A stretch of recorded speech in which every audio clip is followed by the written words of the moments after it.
The coconut nut is a giant nut. If you eat too much, you get very fat.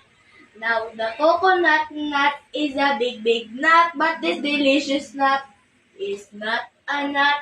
It's the cocoa fruit. It's the cocoa fruit of the cocoa tree. Of the cocoa tree. From the cocoa palm family. There are so many uses of the coconut tree. You can build a big house for the family.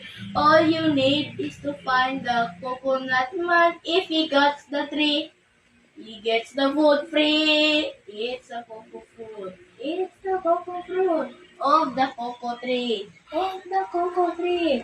From the cocoa palm family. The coconut bark for the kitchen floor. If you save some of it, you can build the door.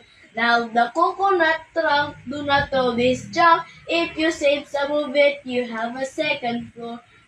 The coconut wood is very good. It can stand 20 years if you pray it would. Now the coconut wood, to tell you the truth, you can throw it or use it as firewood.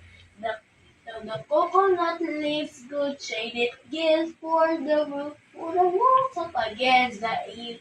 Now the coconut fruit, sing my